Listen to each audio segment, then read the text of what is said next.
প্রলোভনের মুখোশ উন্মোচন করি, তামাক ও নিকোটিনের আসক্তি প্রতিরোধ করি প্রতিপাদ্যে নাটোরে বিশ্ব তামাক মুক্ত দিবস পালিত হয়েছে। রোববার 14 জুন জেলা প্রশাসনের উদ্যোগে কালেক্টরেট ভবনের সামনে থেকে একটি বর্ণাঢ্য র্যালি বের করা হয়। র্যালিটি শহরের প্রধান সড়ক প্রদক্ষিণ শেষে জেলার প্রশাসকের সম্মেলন কক্ষে গিয়ে শেষ হয়। পরে সেখানে এক আলোচনা সভা অনুষ্ঠিত হয়।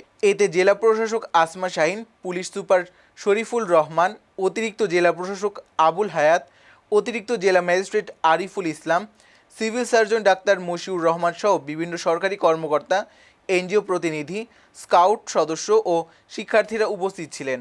আলোচনা সভায় বক্তারা বলেন, তামাক ও নিকোটিনের ব্যবহার শুধু ব্যক্তির স্বাস্থ্য নয়, পরিবার ও সমাজের জন্যও মারাত্মক হুমকি।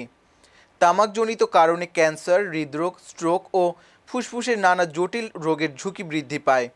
এছাড়া পরোক্ষ ধূমপানের কারণে শিশু ও পরিবারের অন্যান্য সদস্যরাও ক্ষতিগ্রস্ত হন।